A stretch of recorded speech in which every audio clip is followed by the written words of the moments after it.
नमः विष्णुपादाय कृष्णपृष्ठाय भूतले श्रीमते भक्तिवेदांत स्वामिन्निति नामिने। नमस्ते सारस्वती देवे गौरवाणी प्रचारिणे निर्विशेषा शून्यवादी पाश्चात्य देशतारिणे। जय श्री कृष्ण चैतन्य प्रभु नित्यानंद श्री अद्वैत गदाधर श्रीवासादि गौर भक्त वृंद। हरे कृष्ण कृष्ण कृष्ण हरे हरे, हरे राम राम राम हरे हरे। मुखं करोति वाचालं पंगुं लंघयते गिरिं यत्कृपातमहं वन्दे श्रीगुरुं दीनतारिणम्। हरे कृष्ण। श्रीमद् भागवतम स्कंध तिसरा अध्याय 28वा भक्ती मार्गाच्या आचरणाविषयी कपिल देवांचे उपदेश।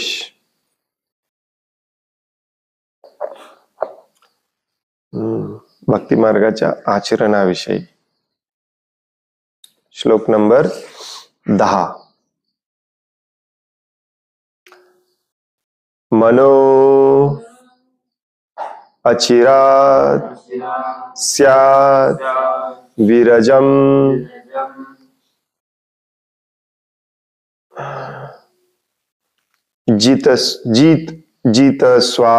जितश्वासस्य योगिनः वायो अग्निभ्यां यथा लोहम ज्ञातं त्यजति वै मलम्। मनो अचिरात् स्याद्विरजम् जितश्वासस्य योगिनः वायव्यग्निभ्यां यथा लोहम् ज्ञातं त्यजति वैमलम्। मनोचिरात् स्याद्विरजम् जितश्वासस्य योगिनः वायव्यग्निभ्यां यथा लोहम् ज्ञातं त्यजति वैमलम्। मनो अचिरात् स्याद्विरजम् जितश्वासस्य योगिनः वायव्यग्निभ्यां यथा लोहम् ज्ञातं त्यजति वैमलम्।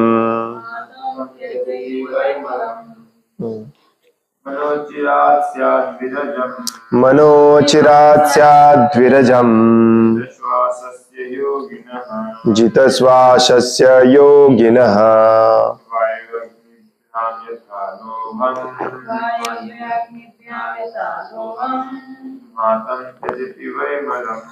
ज्ञातं त्यजति वैमलम्।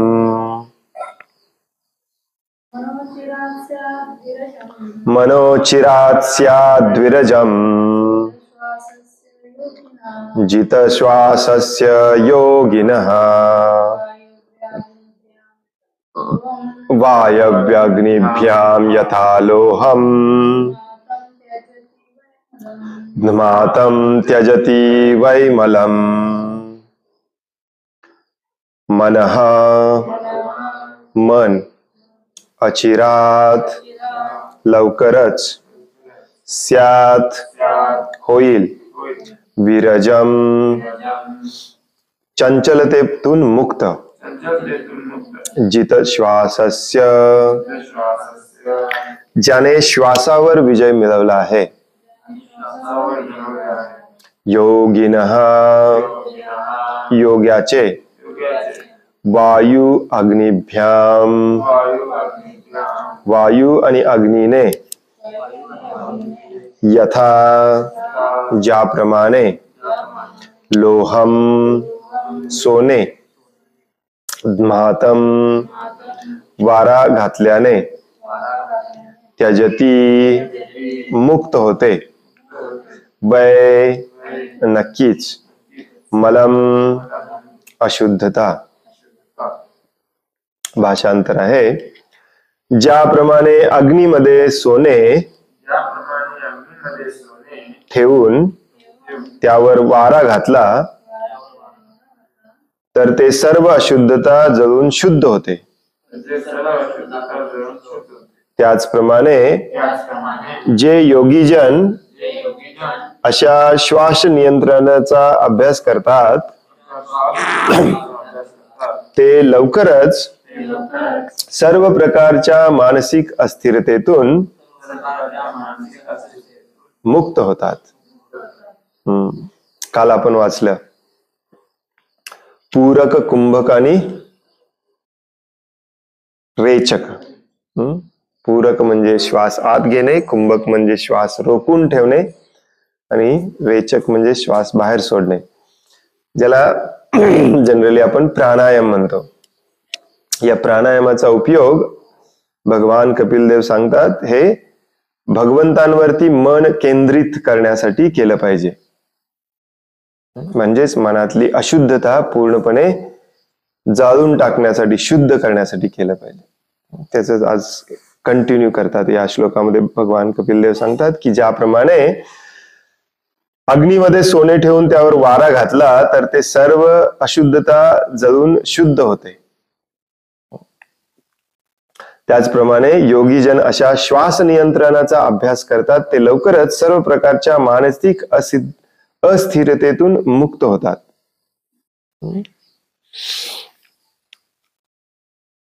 जित श्वासस्य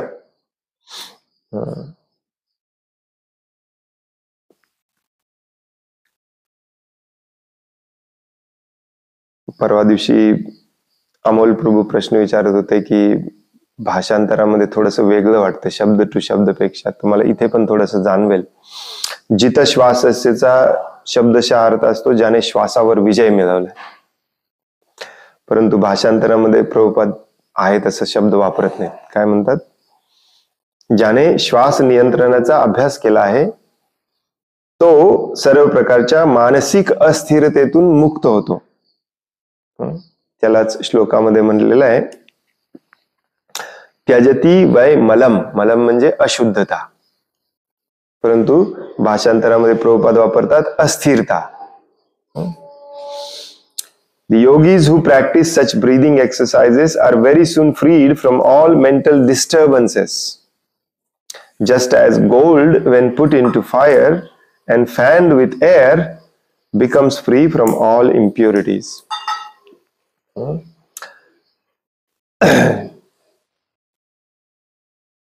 सोन्याचे दागिने बनवण्यासाठी बऱ्याचदा त्याच्यामध्ये कमी अधिक प्रमाणामध्ये दुसरे धातू मिळवावे लागतात, कारण सोने खूप मऊ असतं. आणि मग अशा प्रकारचे मऊ सोन्याचे दागिने आपण बनवून जर घातले तर ते रोज असे वेगवेगळे आकार होतील त्याचे. प्युअर सोन्याची अंगठी जर तुम्ही कधी घालून बघितला तर तुमच्या झोपेत पण ती वाकडी होते, इतकं सोनं मऊ असतं. मग त्याच्यामध्ये बऱ्याचदा दुसरे धातू मिक्स केले जातात.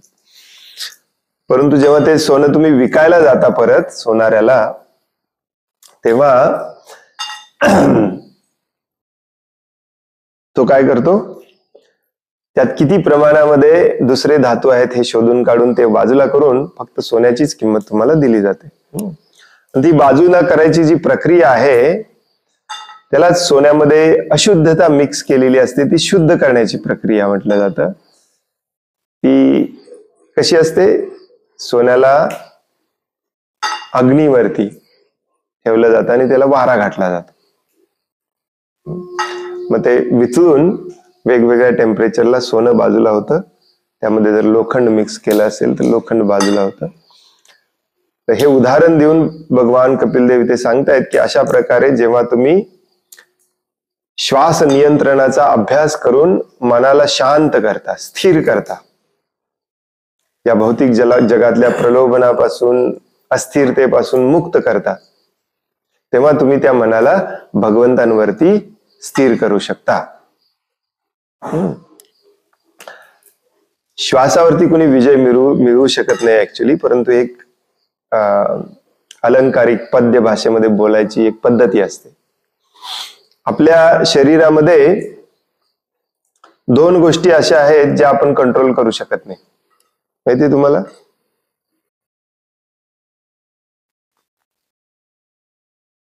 तुम्ही डोळ्याची उघडझाप, सगळं बुद्धी मेंदूकडून सिग्नल गेला की तुम्ही सगळे अवयव सगळं काही कंट्रोल करू शकता.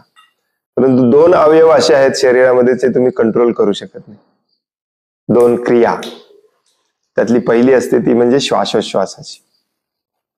तुमचं लक्ष नसलं, तुम्ही पूर्णपणे मूर्छित असला तरी श्वासोच्छ्वास ज्या त्या रिदम मध्ये चालू आहे ते चालूच असतं. आणि दुसरी म्हणजे हृदयाचे ठोके. तुम्ही बंद करू शकत नाही, ते कंटिन्युअसली चालूच राहत. तुम्ही कंट्रोल करू शकता, कमी अधिक प्रमाणामध्ये त्याचा स्पीड करू शकता तुम्ही, परंतु बंद करू शकत नाही. त्यामुळे श्वासावर विजय मिळवणे म्हणजे शब्दशः अर्थ त्याचा घ्यायचा नाही. श्वासावर विजय मिळवणे असं म्हटलं जातं की जेव्हा आपण जन्माला येतो तेव्हा आपले श्वास ठरलेले असतात. किती वर्ष जगणार हे ठरलेलं नसतं, किती श्वास घेणार हे ठरलेलं असतं. मग बरेच योगी जण काय करतात, या श्वासावरती कंट्रोल करायचा अभ्यास करतात, जेणेकरून आपण जास्त जगू शकू, प्लस आपली तब्येत, आरोग्य व्यवस्थित राहू शकेल. आणि टॉपमोस्ट याचा उद्देश असतो तो म्हणजे मन कंट्रोल मध्ये ठेवून मनाला भगवंतांवर स्थिर करता येईल. तर या श्वासोच्छ्वासाच्या अभ्यासाला जनरली प्राणायाम म्हटलं जातं. म्हणजे काल आपण वाचत होतो की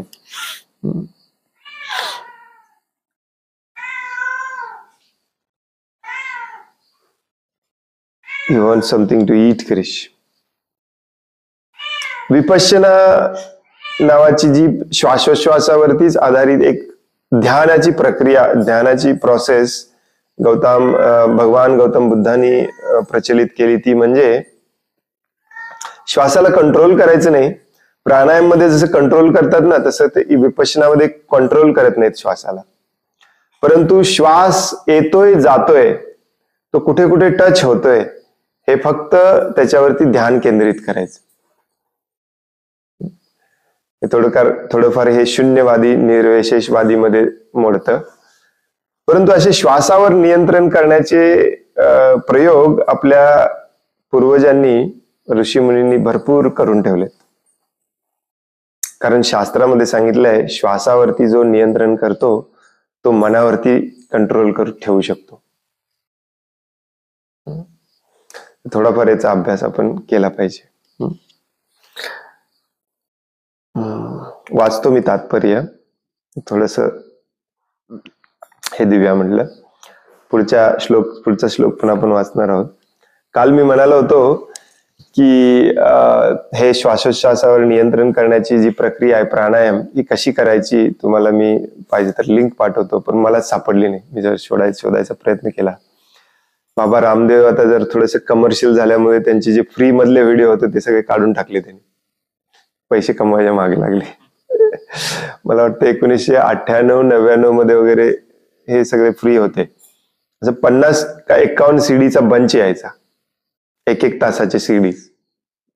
yoga for diabetes, yoga for high blood pressure, yoga for this, yoga for that. कुठे मिळते का बघतो मी, तरी पण नसेल तर आपण एका दिवस एक सेशन घेऊया आपण ऑनलाईन. मी तुम्हाला करून दाखवतो कसं करतात आणि त्याच्यामध्ये काय काय काळजी घ्यायची असते ते सांगतो मी तुम्हाला. पण हे खूप महत्वाचं आहे. श्वासावर नियंत्रण ठेवलं की मनावर नियंत्रण ठेवायला मदत होते. आणि मन ज्याचं कंट्रोलमध्ये असतं तो भगवंतांवर मन स्थिर करायला त्याची मदत होते. तात्पर्यामध्ये श्रील प्रभुपाद सांगतात, मन शुद्ध करण्याच्या मार्गाचे अनुमोदन श्री चैतन्य महाप्रभूंनी केलेले आहे आणि यासाठी मनुष्याने हरे कृष्ण मंत्राचे कीर्तन करावे असे ते सांगतात. कुठे सांगतात? चैतन्य महाप्रभू कुठे सांगतात? शिक्षाष्टकमध्ये सांगतात. चेतो दर्पण मार्जनम. चेतो म्हणजे चेत म्हणजेच चित्त, मन. मनाला शुद्ध करायचं असेल तर हरे कृष्ण महामंत्राचा जप करावा लागेल. चेतो दर्पण मार्जनम भव महा दावाग्नि निर्वापनम श्रेय कैरव चंद्रिका वितरणम विद्यावधू जीवनम आनंदाम बुद्धिवर्धनम प्रतिपदम पूर्णामृत स्वादनम सर्वात्मा स्नपनम परम विजयते श्रीकृष्ण संकीर्तनम. पुढे ते म्हणतात की परम विजयते, श्रीकृष्ण संकीर्तनाचा जय जयकार असो. पवित्र कृष्ण नामाच्या संकीर्तनाचा जय जयकार केला जातो, कारण मनुष्याने कृष्ण नाम कीर्तनाचा प्रारंभ करताच त्याचे मन शुद्ध होते. चेतो दर्पण मार्जनम. कृष्ण नामाच्या कीर्तनाने मनामध्ये साचलेली सर्व धूळ निघून जाते आणि मनुष्याचे शुद्धीकरण होते. काल आपण याच्यावरती भरपूर चर्चा केली. जप का केलं पाहिजे, किती केलं पाहिजे, किती सिरियसली केलं पाहिजे, कधी सिरियसली केलं पाहिजे, नाही? 2 वर्षात 16 माळा जप केले पाहिजे.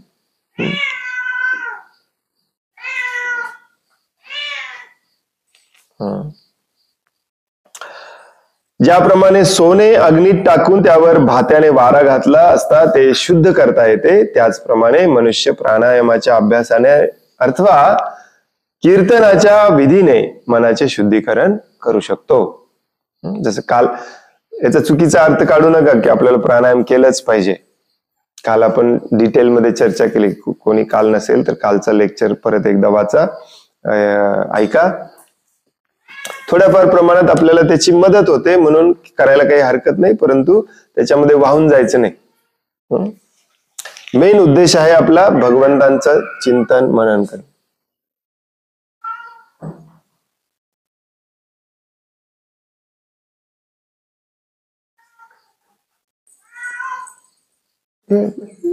No, he is not disturbing anyone. Sit down.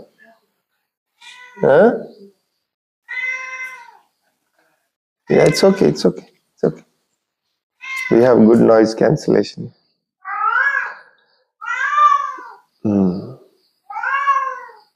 लागला असेल त्याला काहीतरी. सकाळी सकाळी भांडत होता तो कोणाबरोबर.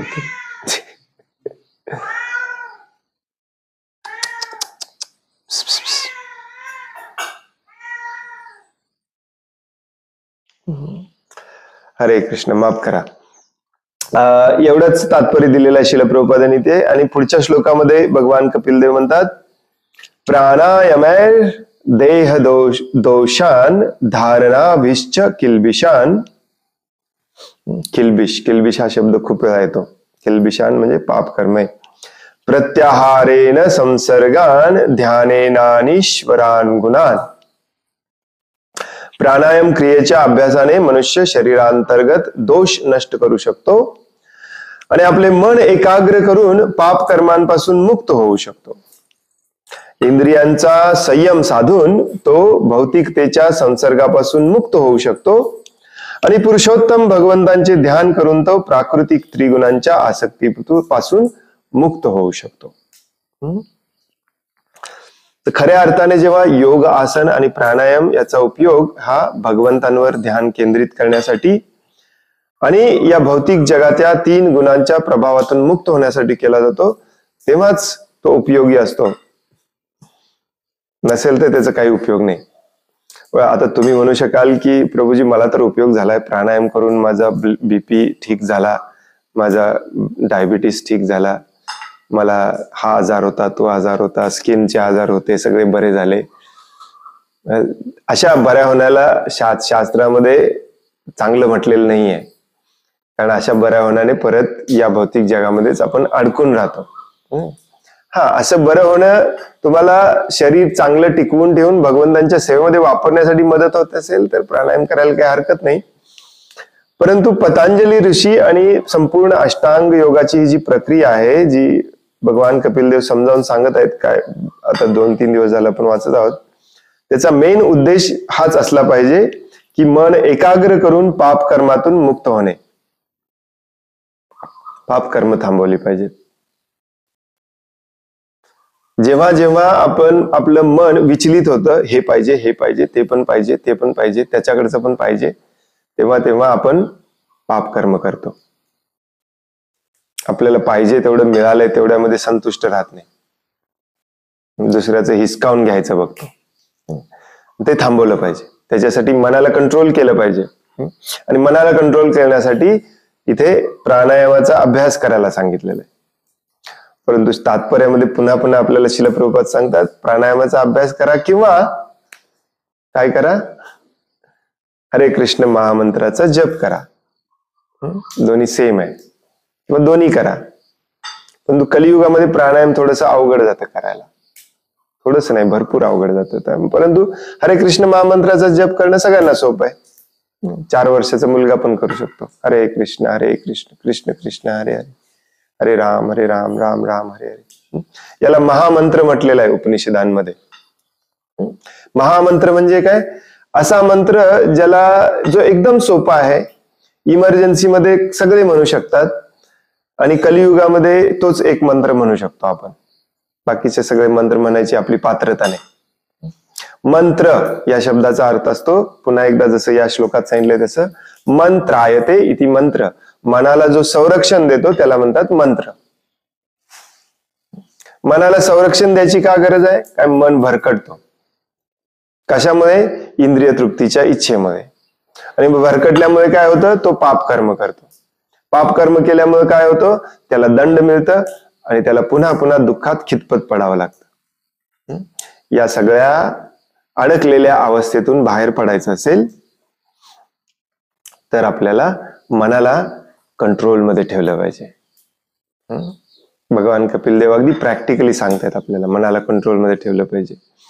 यम नियम सांगितले, अहिंसा, तपश्चर्या, अग्नी, त्यानंतर सांगितले आसन, मग प्राणायाम. आता इथे सांगितले प्राणायाम आणि प्रत्याहार. प्रत्याहार म्हणजे इंद्रियांना कंट्रोल करणे. दोन्ही करून आपण पाप कर्मांपासून दूर होऊ शकतो आणि मुक्त होऊ शकतो. तात्पर्य, आयुर्वेदिक वैद्यक शास्त्रानुसार कफ, पित्त आणि वात, श्लेष्म, पित्त आणि वायू हे 3 घटक शरीराची स्थिती ठरवतात. आधुनिक वैद्यकशास्त्र अशा प्रकारचे शरीर पृथक्करण योग्य असल्याचे मान्य करत नाही, पण प्राचीन आयुर्वेदिक उपचार पद्धती या 3 घटकांवर आधारित आहे. कफ, वात, पित्त आहे. आयुर्वेदिक उपचार पद्धती या 3 घटकांच्या कारणांचा विचार प्रामुख्याने करते, आणि श्रीमद भागवतमातही अनेक ठिकाणी म्हटलेले आहे की हे 3 घटक म्हणजे शरीराचा मूलाधार आहेत. भागवतम मध्ये एक फेमस श्लोक आहे जे श्रील प्रभुपाद सारखं सांगतात आपल्याला. त्याच्यामध्ये याचा उल्लेख केलेला आहे. ऍक्च्युली भगवान श्रीकृष्णांच्या मुखातून आलेला हा श्लोक आहे. यस्य आत्मबुद्धी कुणपे त्रिधातुके. जी बुद्धी समजते की हे शरीर या 3 धातूंनी बनलेलं आहे, कफ, वात, पित्त, ती बुद्धी मूर्खपणाची बुद्धी असते. कफ, वात, पित्तानी हे बाह्य शरीर बनलेलं आहे, आपण बनलेलं नाही. तर वर दिलेल्या श्लोकामध्ये म्हटलेले आहे की प्राणायामाच्या अभ्यासाने मनुष्य प्रमुख शारीरिक घटकांमध्ये निर्माण झालेल्या दोषांपासून मुक्त होऊ शकतो. कफ, वात, पित्त तर बॅलन्स होतातच. तुमची शारीरिक सुव्यवस्था चांगली होते, निरोगी राहण्याला मदत होते प्राणायाम केल्याने. परंतु मनाची एकाग्रता साधून तो पाप कर्मांपासून देखील मुक्त होऊ शकतो. शारीरिक व्याधीपासून मुक्त होणे हे त्याचा प्रयत्न केला पाहिजे, नाही असं नाही, परंतु आपलं प्राथमिक ध्येय ते नसलं पाहिजे. कारण शारीरिक विधी तुम्ही कितीही परफेक्ट प्राणायाम केला तरी थांबणार नाहीत कधी. थोडे दिवस यायचे बंद होतील, पण नंतर शरीर जीर्ण होणारच आहे, प्राणायाम काही जमणार नाही तुम्हाला आणि शारीरिक विधी येणारच आहेत. वात पित्त कफ त्यांचे इम्बॅलन्स होणारच आहे. हे कोणालाही चुकलेलं नाही आहे या जगामध्ये. त्यामुळे मुख्य उद्देश असला पाहिजे मनाची एकाग्रता साधणे. आणि मनाची एकाग्रता साधून पाप कर्मातून मुक्त होणे.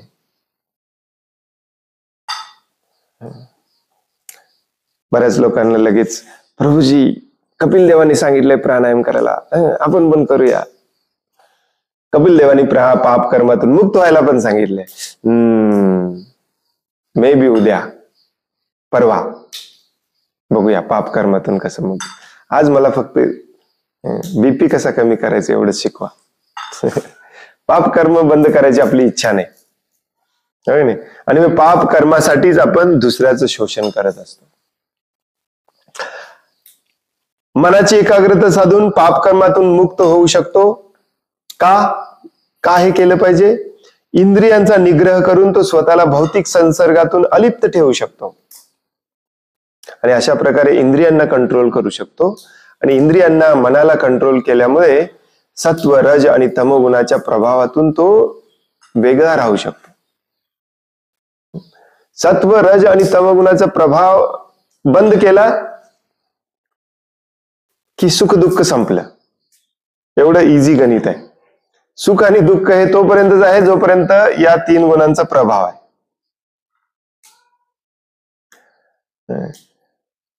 ऑफकोर्स भगवान श्रीकृष्णांचा जो भक्त असतो तो काही या उद्देशाने काही करत नाही. तो भगवंतांचं प्रेममयी सेवा करण्यासाठी करत असतो. परंतु शास्त्रामध्ये पुन्हा पुन्हा आपल्याला हे का सांगितलं जातं? कारण यात तुमचा पण फायदा आहे. सगळ्यात मोठा फायदा आहे तुमचा तो म्हणजे दुःख बंद होतील तुमचे. सुख दुःखाचं हे चक्र बंद होईल. जन्म मृत्यूचं चक्र बंद होईल. कदाचित तुम्हाला आता सध्या माहिती नाही हे चक्र बंद करणे किती गरजेचं आहे. परंतु जेव्हा भयानक दुःख होतं तेव्हा मात्र समजायला लागतं, अरे बाप रे, काय याच्यातून बाहेर पडलं पाहिजे. कित्येक जन्म आपण स्वतःच्या हिमतीने त्या दुःखातून बाहेर पडायचा प्रयत्न करतो. आजही करतोय. आपल्याला वाटतं भरपूर पैसे कमवले तर आपण दुःखातून बाहेर पडू. आपल्याला वाटतं भरपूर ताकद कमवली तर आपण या दुःखातून बाहेर पडू. आपल्याला वाटतं भरपूर पॉवर मिळवली, आमदार झालो, खासदार झालो तर दुःख सगळं आपल्याला आपली बंद करता येतील. परंतु असे हजारो प्रयत्न, हजारो योजना केल्यानंतर हळूहळू अनेक जन्मानंतर आपल्याला समजायला लागतं की माझ्या हातात नाहीच आहे. दुःख थांबवणे माझ्या हातात नाहीच आहे. भौतिक दृष्ट्या कितीही प्रयत्न करून मी दुःख थांबवूच शकत नाही. आणि मग मनुष्य विचार करायला लागतो की खऱ्या अर्थाने दुःख कसं थांबवलं पाहिजे? कोण सांगेल मला? कोणी सांगितलंय का? कोणी लिहून ठेवलंय का? आणि हेच आपल्या भगवद्गीतेमध्ये आणि भागवतामध्ये याच स्पष्टीकरण अगदी डिटेलमध्ये दिलेलं आहे. यात तुमचा पण फायदा आहे. हा फायदा स्वतःचा करून घेण्यासाठी तरी करा, परंतु करा असं सांगितलंय. परंतु हा फायदा करून घेण्यासाठी आपण येतो आणि हळूहळू आपल्याला समजायला लागतं की या फायद्याच्याही पलीकडे परम आनंद आहे, तो प्रेमामध्ये, भगवंतांची सेवा करण्यामध्ये, भगवंतांवर प्रेम करण्यामध्ये. म्हणूनच भगवंत भगवद्गीतेमध्ये म्हणतात की कुठल्याही उद्देशाने का होईना या माझ्याकडे या. आर्त असो, अर्थार्थी असो, जिज्ञासू असो, ज्ञानी असो, या. तुम्हाला काही प्रॉब्लेम आहे या. तुम्हाला काही पाहिजे या. तुम्हाला जाणून घ्यायचंय मी कोण आहे या. जाणलंय तुम्ही या. आणि माझ्या शुद्ध भक्तांचा संग करा आणि हळूहळू तुम्हाला जे पाहिजे ती पण इच्छा निघून जाईल. दुःखांवरचं तुमचं हे जे शोक, चिंता, भय आहे ते पण निघून जाईल आणि तुम्ही फक्त आणि फक्त माझ्यावरती शुद्ध प्रेम करायला शिकाल. ऑटोमॅटिकली शिकाल शुद्ध भक्तांच्या संघामध्ये. तर ही एक प्रोसेस आहे. मग या प्रोसेसमध्ये प्राणायाम आपल्याला थोडीफार मदत करू शकते. ध्यान योग मदत करू शकतं. भगवद्गीतेमध्ये देखील 6व्या अध्यायामध्ये ध्यान योग सांगितलंय. तिथे पण काही गोष्टी अशा सांगितल्यात ज्या आपल्याला मदत करू शकतात. नाही असं नाही. सरळ बसणे, ताठ बसणे, शांत बसणे, एकांत स्थळी बसणे चांगलंच आहे आपल्याला मन स्थिर करण्यासाठी. ते जर तुम्हाला जमत असेल तर करा. जमत नसेल तर एक सोपा सुलभ उपाय आहे, हरे कृष्ण महामंत्राचा जप तीव्रतेने करा, आपोआप बाकीचं सगळं जमून जाते. कलियुगाचं हेच महान गुण आहे. ऍक्च्युली कलियुगामध्ये इतके सगळे प्रॉब्लेम आहेत, ताट बसता येत नाही, हा पण कलियुगाचा प्रॉब्लेम आहे. मन शांत ठेवता येत नाही, कलियुगाचाच प्रॉब्लेम आहे. आयुष्य कमी होत चाललंय, स्मरणशक्ती कमी होत चालले, बळ कमी होत चाललंय, दया करुणा सत्य सगळं कमी कमी कमी कमी होत चाललंय कलियुगामध्ये. परंतु एवढे सगळे प्रॉब्लेम असून देखील परीक्षित महाराजांना सांगितलं जातं की एक महान गुण आहे कलियुगामध्ये, तो म्हणजे भगवंतांची भक्ती खूप सोपी करून दिलेली आहे. अगदी तीव्रतेने डोळे बंद करून हरे कृष्ण महामंत्राचा जप मोठ्याने म्हणायचं आहे आपल्याला. मोठ्याने म्हणायचं, हरे कृष्ण कृष्ण कृष्ण हरे हरे, हरे राम राम राम हरे हरे. जेव्हा आपण एकटे असतो तेव्हा एकटे म्हणायचं आहे, जेव्हा भक्तांसोबत येतो तेव्हा सगळ्यांनी मिळून म्हणायचं. एवढा सोपा मार्ग दिलेला आहे. म्हणून याला शिक्षाष्टकामध्ये म्हटलेलं आहे, परम विजयते श्रीकृष्ण संकीर्तनम. हेच विजयी मार्ग आहे, हाच विजयी मार्ग आहे. अंतिमतः शेवटी भौतिक प्रकृतीच्या तीन गुणांनी कधीच प्रभावित होऊ नये अशी दिव्य स्थिती प्राप्त करून घेण्यासाठी मनुष्याने पुरुषोत्तम भगवंतांचे ध्यान करणे अत्यावश्यक आहे. हे सगळं कृत्रिमपणे तुम्ही नाही करू शकत. परफेक्टली प्राणायाम जरी तुम्हाला करता आलं, 15-15 मिनिटं रामदेव बाबा सांगतात तसं, पहिल्या दिवशी 1 मिनिट पण जमणार नाही तुम्हाला, परंतु 1 महिना 2 महिना प्रॅक्टिस केला की 15 मिनिटं कंटिन्युअसली करू शकता तुम्ही कपालभाती, अनुलोम विलोम. परंतु ते जरी तुम्ही परफेक्ट केलं, 20-20 मिनिटं केलं, अर्धा तास जरी केला, तरी प्रकृतीच्या गुणांच्या साखळीतून आपण बाहेर पडू शकत नाही जोपर्यंत आपण भगवंतांना शरण जात नाही. हे मात्र लक्षात ठेवा. ते भगवंतांनी सांगितलेलं ब्रीद वाक्य आहे भगवद्गीतेमध्ये, हो की नाही? 7व्या अध्यायात 40व्या श्लोकात काय सांगितलंय भगवंतांनी? दैवीयशा गुणमयी मम माया दुरुत्तया. ही त्रिगुणमयी माया जी आहे, सत्वरज तम गुणांनी बनलेली, याच्या तावडीतून कोणीही सुटू शकत नाही. असं बनवलंयच एकदम कठीण. एक व्यक्ती सुटू शकतो. कोण? जो मला शरण येतो. मामेव ये प्रपद्यन्ते. आणि तो अगदी सहजासहजी सुटतो. स्मूथ. माया मेताम तरंती ते. त्यामुळे करा प्राणायाम, करायला काही हरकत नाही, परंतु लक्ष भगवंतांवर ठेवा. प्राणायाम करताना देखील भगवंतांचा नाम जप करा. तुम्हाला काही व्याधी असतील, करायची गरज असेल, करा. एक साधा सोपा उपाय आहे. प्राणायाम मध्ये थोडस टायमिंग ठेवावं लागतं, तेव्हा टायमिंग ठेवायला जमत नाही, किती सेकंद वगैरे. तर आपण काय करायचं माहितीये, त्याच्यावरती हरे कृष्ण महामंत्राचं काउंटिंग करायचं.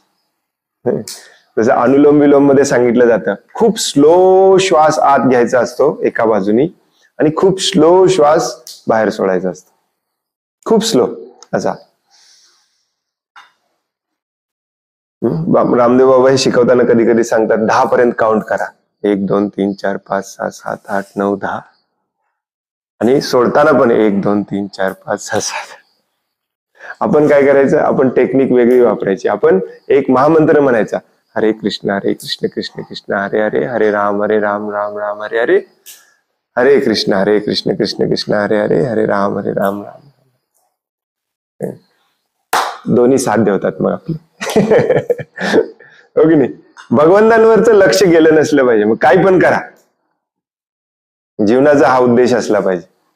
मन आणि बुद्धी भगवंतांवर स्थिर झाली पाहिजे. प्राणायाम त्याच्यामध्ये मदत केली पाहिजे, म्हणजे त्याच्यापासून दूर गेलं नसलं पाहिजे. हे लक्षात ठेवलं पाहिजे आपण, हो नाही? ते बाह्य प्राणायाम करताना पण जेव्हा श्वास बाहेर सोडून आपण रोखून ठेवतो 30-40 सेकंद, तेव्हा आपण हरे कृष्ण महामंत्राचं जप करायचं. मग सोपं होतं, कारण त्याच्याशिवाय सुटका नाही. प्राणायाम किती परफेक्टली केला तरी सुटका नाही. आणि हे भगवान कपिलदेव हळूहळू आपल्या मातेला सांगणार आहेत. तुम्हाला वाटेल की भगवान कपिल देव पण काय पण आता अष्टांग योग समजावून सांगतात की काय, नाही, थोडंफार प्रॅक्टिकल आहे म्हणून सांगतात बस. अंतिमतः भौतिक प्रकृतीच्या त्रिगुणांनी कधीच प्रभावित होऊ नये अशी दिव्य स्थिती प्राप्त करून घेण्यासाठी मनुष्याने पुरुषोत्तम भगवंतांचे ध्यान करणे अत्यावश्यक आहे. Very very important. भगवद्गीतेमध्येही म्हटले आहे की जो मनुष्य अनन्य भावाने भक्तिमय सेवा करतो तो तात्काळ प्राकृतिक 3 गुणांच्या पलीकडे जातो, इमिजिएटली, आणि ब्रह्माशी असणाऱ्या एकरूपत्वाची त्याला अनुभूती होते. सगुणान समतीत्यैतान ब्रह्मभूयाय कल्पते. त्याची पहिली लाईन काय आहे?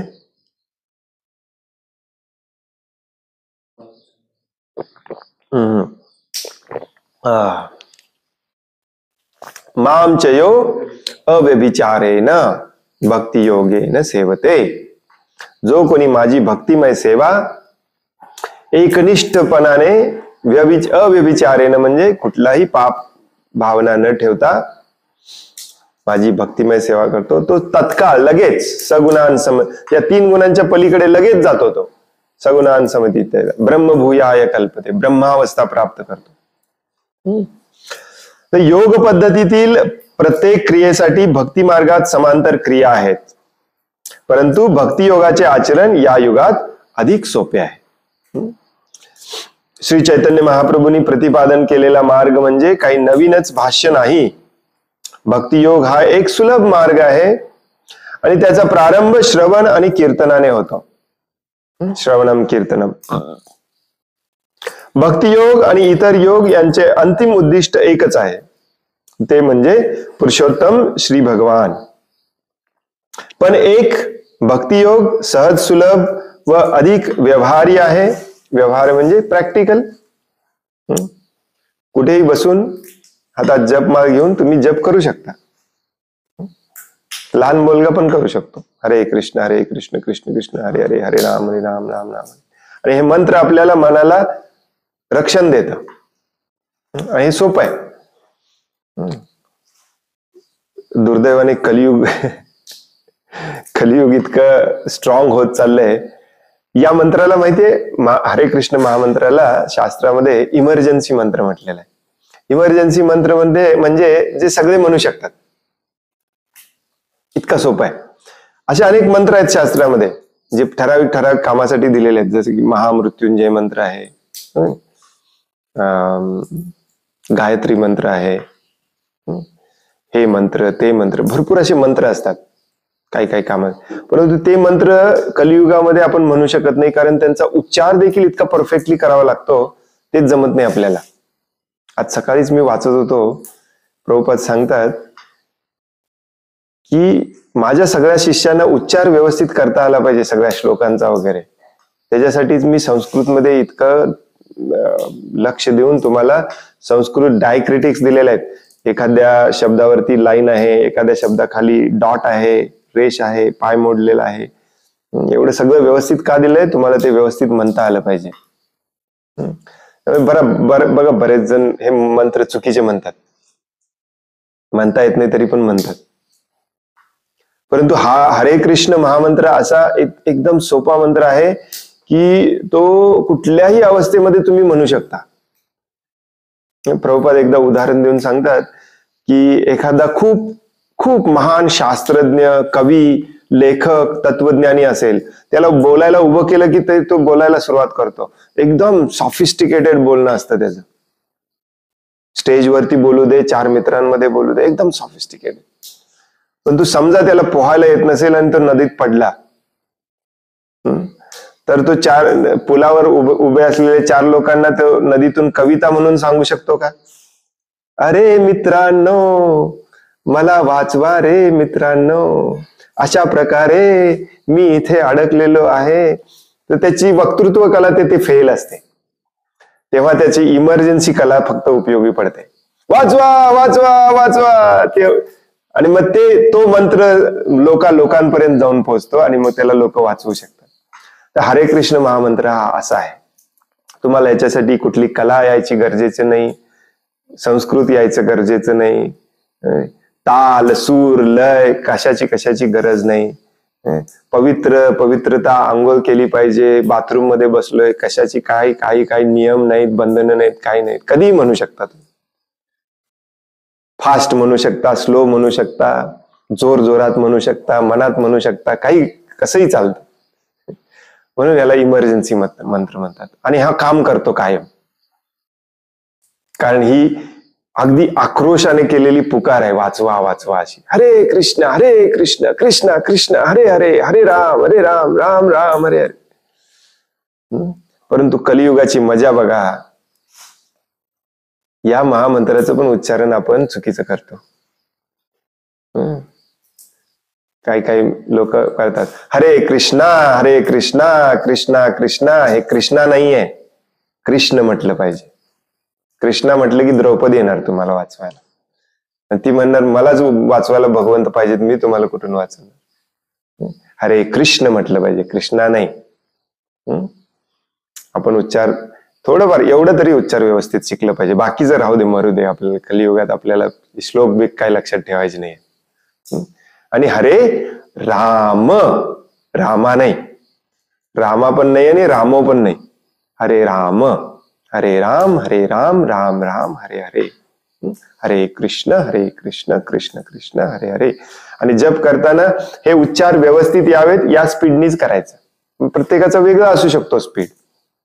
उगी सगळे फास्ट करतात म्हणून आपण पण फास्ट करायचं नाही. हरे कृष्ण कृष्ण हरे कृष्ण कृष्ण कृष्ण कृष्ण कृष्ण क्र राहतं त्याच्यामध्ये, स्न राहत, व्यवस्थित म्हणायचं आपण. प्रॅक्टिसने हळूहळू फास्ट जमतं आपल्याला.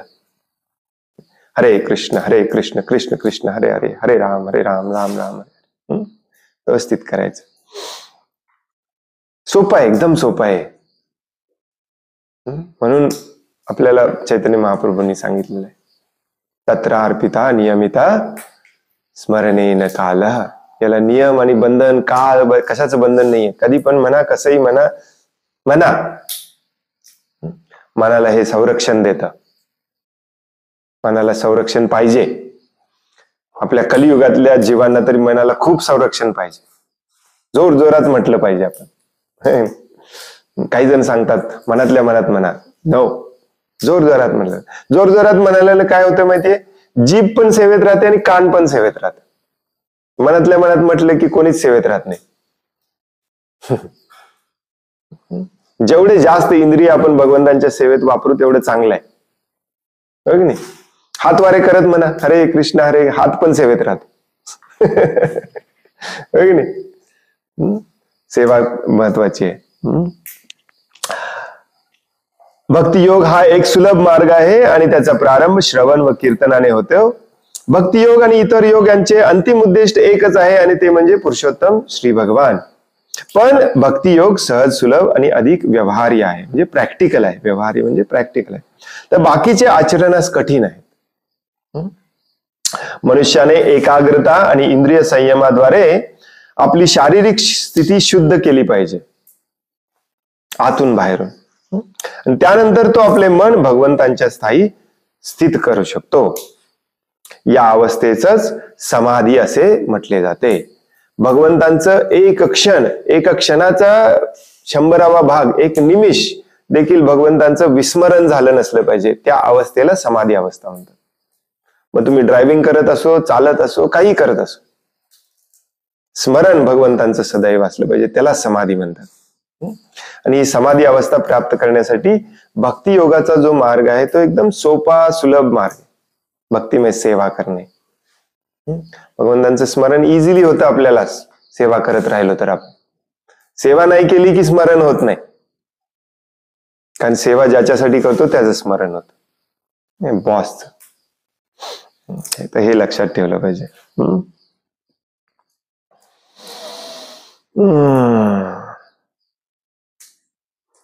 हरे कृष्ण. इथेच थांबूया आपण. पुढची स्टेज सांगतात भगवंत पुढच्या श्लोकामध्ये.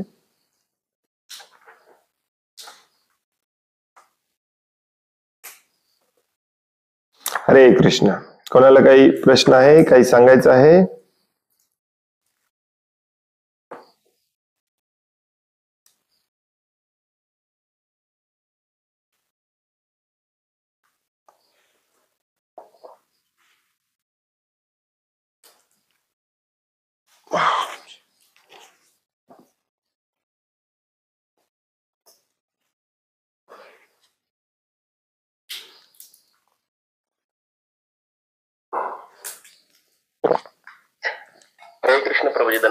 हरे कृष्ण, दंडवत प्रणाम. ते तुम्ही रात्री सांगितलं त्याच्याबद्दल विचारत होते की रात्री तुम्ही एक शब्द वापरला होता AI सिस्टीम. तर त्याच्याबद्दल मी एक व्हिडिओ बघितला होता की ज्यांनी त्या सिस्टीमचा शोध लावला त्याने पुढच्या काळातल्या धोक्याबद्दल तो व्यक्ती बोलला होता. तो म्हणला होता की AI सिस्टीम अशी असणार आहे पुढं की जसं की आपण एखादा रोबोट बनवला तर काही काळानंतर तो रोबोट स्वतःवरती रिसर्च करेल आणि तो स्वतः तयार करणार. अशा वेळेस अशी परिस्थिती येणार की तो आपण सगळे त्याच्या कंट्रोलमध्ये जाणार. म्हणजे आता सध्या तो आपल्या कंट्रोलमध्ये, पण नंतर काळांतराने आपण सगळे त्याच्या कंट्रोलमध्ये जाणार. मग मला असं विचारायचं की जसं की शास्त्रामध्ये सांगितलं जातं की 10,000 वर्षानंतर भक्ती करणे खूप अवघड जाणार. म्हणजे अंडरग्राऊंड राहून भक्ती करावं लागणार. तर आत्ताच भक्ती करताना आपलेच लोक आपल्याला त्रास देतात, म्हणजे प्रॉब्लेम मध्ये येतात. तर मग त्यावेळेस 10,000 वर्षानंतर आपण त्याच्या कंट्रोलमध्ये गेल्यानंतर भक्ती करायला ते आपल्याला प्रॉब्लेम देतील का? त्याच्याबद्दल सांगा प्रभूजी. एक गोष्ट आपण लक्षात ठेवली पाहिजे ती म्हणजे 10,000 हा जो आकडा आहे हे थ्रेशोल्ड आहे. थ्रेशोल्ड म्हणजे काय? इट्स लाईक शेवटची संख्या आहे. याचा अर्थ असा नसतो की आज चाललंय तसंच सगळं 10,000 वर्ष चालणार आणि 10,000 वर्षानंतर ठप होणार. नो, हे रोज हळूहळू कमी होत चाललेलं असते. आज ज्या सोप्या पद्धतीने तुम्ही भक्ती करू शकता उद्या करू शकणार नाही.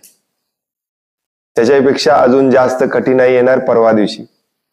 त्याच्यापेक्षा जसं मी कधी कधी म्हणतो की 10,000 वर्षानंतर आपल्याला अन्नच खायला मिळणार नाही, कारण गायी सगळ्या संपलेल्या असणार आहेत. याचा अर्थ गायी 10,000 वर्षापर्यंत जिवंत राहणार असे नाही, हळूहळू कमीच होत जाणार. आता पुढच्या वर्षी तुम्हाला मटकी डाळ मिळणार नाही, त्याच्या पुढच्या वर्षी तुम्हाला दूध मिळणार नाही, त्याच्या पुढच्या वर्षी तुम्हाला अजून एक काहीतरी मिळणार नाही. असं हळूहळू हे भयानक कठीणच होत जाणार आहे. असं एकदम थांबणार आहे असं नाही. हे चिन्ह तुम्ही बघू शकता. या AI चा वापर करून बरेच लोक गुगलवरती पैसे कमवतात आजकाल. परंतु त्यांना माहिती नाही आहे की ते स्वतःचं आरोग्य आणि स्वतःची मनस्थिती सगळंच खराब करून घेत आहेत. आणि पर्यावरणाचा तर ऱ्हास खूप खूप खूप भयानक ऱ्हास होणार आहे. जेव्हा आपण हे जे AI सिस्टम आजकाल यायला लागलेत, विशेष करून सॉफ्टवेअर AI, रोबोट AI हे एक वेगळाच विषय आहे. सॉफ्टवेअर मध्ये खूप AI यायला लागले आजकाल. जसं की हे आज थोडं वापरत होतो आपण. मला वाटतं मी जेव्हा कॉलेजमध्ये होतो तेव्हा पण आम्हाला एक विषय होता आर्टिफिशियल इंटेलिजन्स 1994 ला 98 ला. आता ते थोडंसं इव्हॉल्व्ह झालेलं आहे. त्यामुळे हे आहे डेंजरस. परंतु त्याच्यासाठी 10,000 वर्ष थांबायची गरज नाही. हे पुढच्या 3-4 वर्षातच डेंजरस होणार आहे, भयानक डेंजरस होणार आहे. आताच झालंय, तुम्हाला पटत नसेल परंतु आताच ते डेंजरस झालेलं आहे. हे आपल्याला युट्यूब बघायला खूप सोपं वाटतं, तुम्ही कल्पना करू शकणार नाही. युट्यूब वरती एका सेकंदात का एका मिनिटामध्ये 1 मिलियन व्हिडिओज नवीन अपलोड केले जातात. 1 मिलियन म्हणजे 10 लाख. त्याचं प्रोसेसिंग केलं जातं आणि हे सगळं करायला इतकी भयानक इलेक्ट्रिसिटी लागते की आपण कल्पना करू शकत नाही. आणि हे खूप त्रासदायक होणार आहे आपल्याला. 10,000 वर्ष कोण जगणार आहे? आपण 50-60 वर्ष पण जगणार नाही आहे. आपल्या आयुष्यामध्ये आपल्याला याचे परिणाम बघायला दिसणार आहेत. 10,000 वर्ष पण वाट बघायची गरज नाही ऍक्च्युली. आता दिसायला लागलेत ऑलरेडी.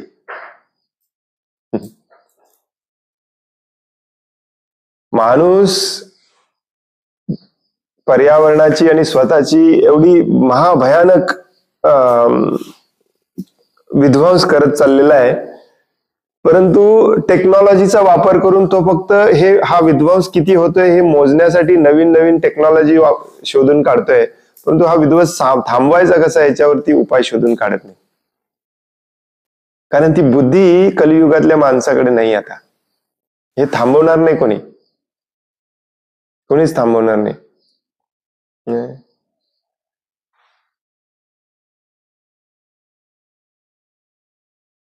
भारतामध्ये तर सगळ्यात वाईट अवस्था होणार आहे. कारण भारतीय लोक हुशार आहेत आणि या हुशारीचा उपयोग ते भौतिकतेमध्ये जास्त करणार आणि आपल्याच पायावर आपणच कुऱ्हाड मारून घेणार.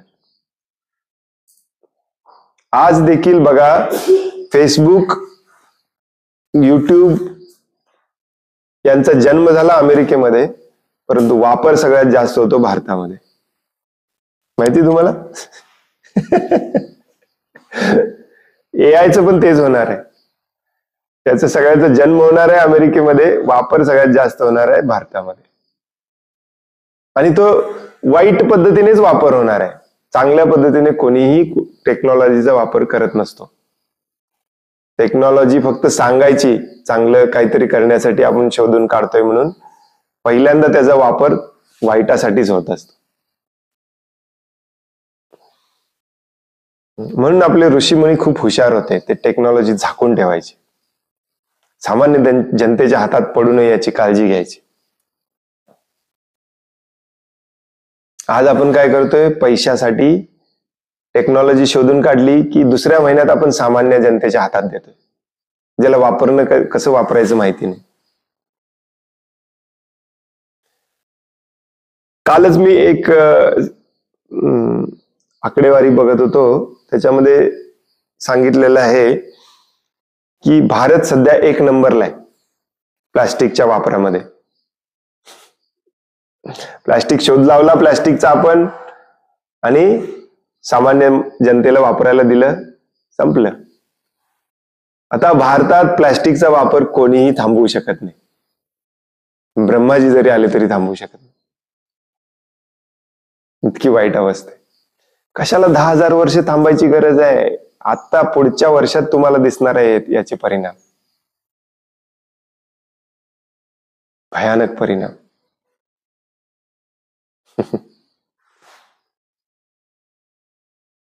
काय करतोय आपल्याला कळत नाही. तर तुमचा प्रश्न स्पेसिफिकली भक्ती मार्गामध्ये अडथळे येतील का? भक्ती मार्गामध्ये अडथळा तुम्हाला उद्या येणार आहे प्रभूजी. उद्या, आज 4 नोव्हेंबरला जेवढ्या व्यवस्थितपणे तुम्ही भक्ती करू शकता, 5 नोव्हेंबरला तुम्ही नाही करू शकणार. तरीही आपण सिरियसली घेत नाही.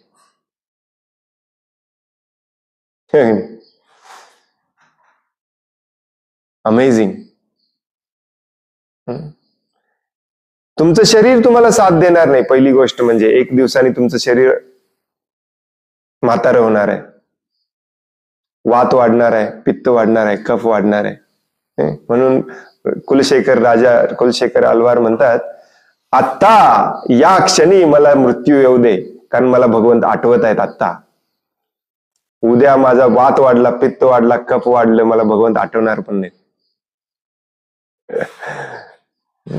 खूप छान श्लोक आहे मुकुंद माला स्तोत्र मध्ये. काय म्हणतात? पित्त वात पित्त कफ वात पित्त आहे, समथिंग लाईक दॅट. आणि ही सत्य परिस्थिती आहे. तुम्हाला सर्दी झाली, उद्या सकाळी डोकं गच्च झालं, नाक सगळं भरून असं गच्च होतं, कुठला जप आणि कुठला काय काहीच आठवत नाही आपल्याला. आणि जसं म्हातारे होतो तसे वात पित्त कफातला दोष वाढत जातो. हे नॅचरल आहे. हे तुम्हाला सत्ययुगामध्ये पण प्रॉब्लेमॅटिक आहे. जसा दिवस एक जाईल तसं भक्ती करणे अवघड जाणार, कारण आपण प्रॅक्टिस तेवढ्या तीव्रतेने करत नाही. आणि मग कलियुगामध्ये ऑन टॉप ऑफ दॅट हे प्रॉब्लेम्स आहेत सगळे. माणूस राक्षसी झालेला आहे, तो सगळीकडे प्रदूषण निर्माण करतोय, खायला शुद्ध मिळत नाही, प्यायला शुद्ध मिळत नाही, अन्न शुद्ध मिळत नाही, हवा शुद्ध राहिलेली नाही. आणि ऑन टॉप ऑफ दॅट हे एआय आणि टेक्नॉलॉजी वापर करून सगळे एकमेकांना लुटायला बसलेले आहेत. नाही, काल का परवा दिवशीच करोना बद्दलचं एक वाक्य वाचलं मी. करोना घालवण्यासाठी लस शोधून काढली नाही, लस विकण्यासाठी करोना शोधून काढला होता.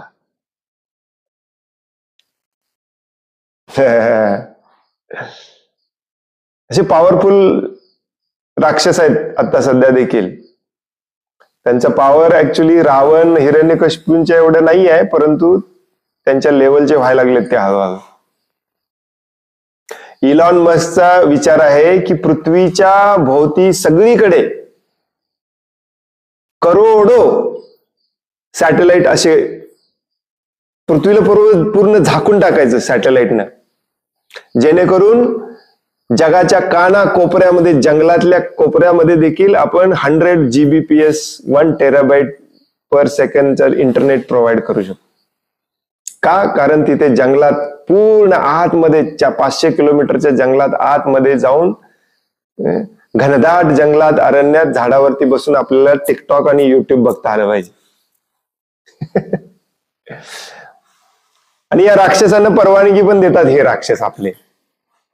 पण आपण विचार करत नाही, पृथ्वीला सगळ्या बाजूने असे सॅटेलाइटने वेढा घातला तर सूर्यकिरण किती कमी आत येईल पृथ्वीमध्ये, आणि काय काय त्याचे परिणाम होतील, त्वचारोग किती वाढतील, अन्नधान्य किती कमी होईल. कोणाला चिंता नाही. इंटरनेट पाहिजे आपल्याला. हे खूप लांबची गोष्ट आहे प्रभूजी. हे रोबोट तयार करणे, जो रोबोट स्वतः शिकून आपल्याला मारेल, आपल्याला कंट्रोलमध्ये ठेवेल. आता सगळे कंट्रोलमध्येच आहोत आपण. 1 वर्ष लॉकडाऊनचा आपल्याला किती सुसह्य वाटलं की नाही आपल्याला. 1 वर्ष लॉकडाऊन मध्ये कसं वाटत होतं आपल्याला, कधी एकदा बाहेर पडतो असं झालेलं. आपण अनादी अनंत कालापासून या लॉकडाऊन मध्ये आहे, ज्याला भौतिक जग म्हणतात. हे करोनाचं लॉकडाऊन पोलीस यंत्रणा आणि सरकार कंट्रोल करत होतं. हे आपण अनादी अनंत कालापासून ज्या लॉकडाऊन मध्ये आहे ते यमराज कंट्रोल करतायत. इथनं बाहेर पडायचं नाही. त्यामुळे सिरियसली जप करायला, सिरियसली भक्ती करायला आपण 5 नोव्हेंबरची पण वाट बघायची नाही. आज 4 नोव्हेंबरलाच करायचंय आपल्याला. एवढ्या तीव्रतेने केलं पाहिजे. कशाला 10,000 वर्षाची वाट बघताय, कशाला उद्याची वाट बघताय. हे अवघडच होत जाणार आहे. आणि हा मुद्दा तर आहेच. आपण मंद होत चाललोय, टेक्नॉलॉजी वाढत चालली आहे, असुर लोक टेक्नॉलॉजीने आपल्याला त्रास देत आहेत, हे सगळं आहेच.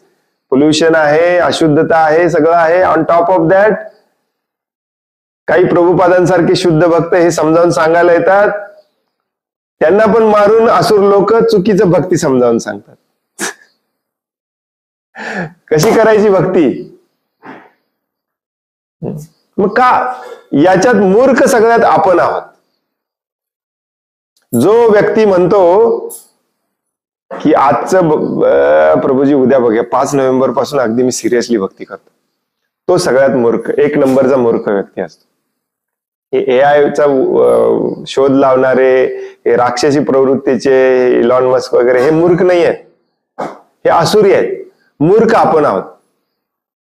सामान्य माणूस जो विचार करतो की उद्या केलं तर चालेल. चाणक्य पंडित म्हणतात, या संपूर्ण ब्रह्मांडातली, भौतिक जगातली सगळी संपत्ती गोळा करून जरी तुम्ही दिला भगवंतांना आणि म्हटला मला 4 नोव्हेंबर परत द्या, कोणीही देणार नाही तुम्हाला. का वाया घालवतो आपण 4 नोव्हेंबर. आजच भक्ती करायची, आजच आपल्याला हे करायचंय. किती स्लो करतोय बघा आपण सगळं. आणि स्लो करण्याला काही कारण आहे? काही कारण नाही. यालाच प्रभुपाद म्हणतात इररॅशनल रेजिस्टन्स. म्हणजे तुम्ही भक्तीला विरोध करताय त्याला काही कारणच नाही आहे. ऍक्च्युली काय कारण आहे तुम्ही सांगा मला भक्तीला विरोध करायचा, भक्ती स्लो करायची? काही कारण नाही. मूर्ख आहोत आपण, हे एकच कारण आहे. मूर्ख आहोत आपण. या एका अध्यायामध्ये, मागच्या अध्यायामध्ये भगवान कपिल देव, किती वेळा भगवान कपिल देवांनी शब्द वापरला, तीव्रेन तीव्रेन तीव्रेन. म्हणजे तीव्रतेने केलं पाहिजे. प्रभुपादांनी सांगितलंय जंगलात जाऊन राहा, शेती करा. कधी करायला पाहिजे होतं? आपण काल करायला पाहिजे होतं. आपण विचार करतोय पुढच्या आठवड्यात करूया, उद्या पण म्हणत नाही पुढच्या आठवड्यात करूया, पुढच्या महिन्यात करूया. आपल्या इतका मूर्ख प्राणीच नाही ऍक्च्युली या जगामध्ये. हे AI BI हे टेक्नॉलॉजी हे तुम्ही थांबवू शकत नाही. हे ऍज डिझाईन चालू आहे हे सगळं. भक्तीला अडथळा होणार का? येस, 100% अडथळा होणार. परंतु ते नाही करणार अडथळा, तुम्ही स्वतः करून घेताय. समजल्यावर पण जो भक्ती योगाला सिरियसली घेत नाही त्याने दुसऱ्याकडे बोट दाखवून काही उपयोगाचं नाही. आपणच सिरियसली घेत नाही, हा आपला सगळ्यात मोठा प्रॉब्लेम आहे. आपण सिरियसली घेतलं पाहिजे. तीव्रेन भक्ती योगेन यजेत पुरुष परम. तीव्रतेने भक्ती योग केला पाहिजे. आज या क्षणाला आपण निर्णय घेतले पाहिजे. भीतीच नाही राहिलेली आपल्याला, कारण आपली स्मरणशक्ती कमी होत चाललेली आहे. उद्या उद्या उद्या उद्या उद्या उद्या करत पुण्यातला एअर क्वालिटी इंडेक्स 50चा 500 कधी झाला आपल्याला कळालाच नाही, तरी आपण उद्या उद्याच करतोय. ही आपली मूर्खता आहे. दुसऱ्याला दोष देऊन काय उपयोग आहे, हो की नाही? पूर्वी हे एअर क्वालिटी इंडेक्स मोजणारे मशीन फक्त काही काही लॅबमध्ये गव्हर्नमेंटच्या ऑफिसमध्ये वगैरे असायचे आणि ते सांगायचे दर आठवड्याला.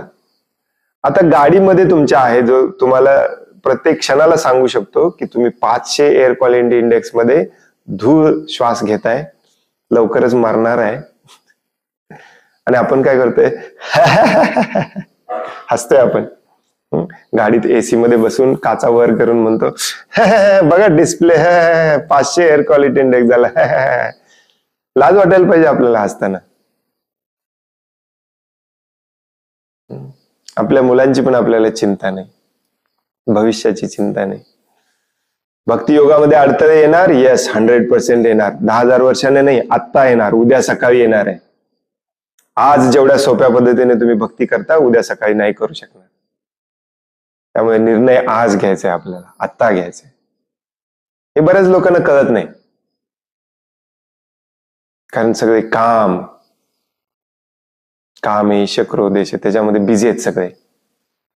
अनादी अनंत कालापासून आपण काम वासनेमध्ये बिझी आहे आणि राहणार. सिरियसली घेतलं पाहिजे. हरे कृष्ण. आपण सगळ्यांनी मिळून हनुमंत प्रभूजींचे आभार मानले पाहिजेत रोज. तुम्हाला तर प्रश्न पडत नाहीत असले, हनुमंत प्रभूंना तरी ऍटलिस्ट पडतात. त्यामुळे आपल्याला त्याच्याद्वारे आपल्याला काहीतरी नवीन ऐकायला मिळतं. हो की नाही? कोण कोण सहमत आहे याच्याशी?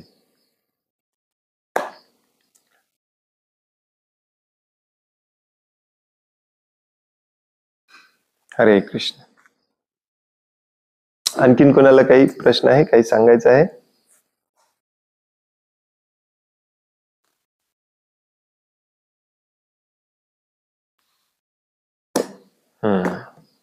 खूप खूप धन्यवाद. वांछा कल्पतरुभयश्च कृपा सिंधुभ्यैव च पतितानां पावनेभ्यो वैष्णवेभ्यो नमो नमः. अनंत कोटि वैष्णव वृंद की जय. वैष्णव ठाकुर शिल प्रभुपाद की जय. ग्रंथराज श्रीमद् भागवतम की जय. हरे कृष्णा. धन्यवाद.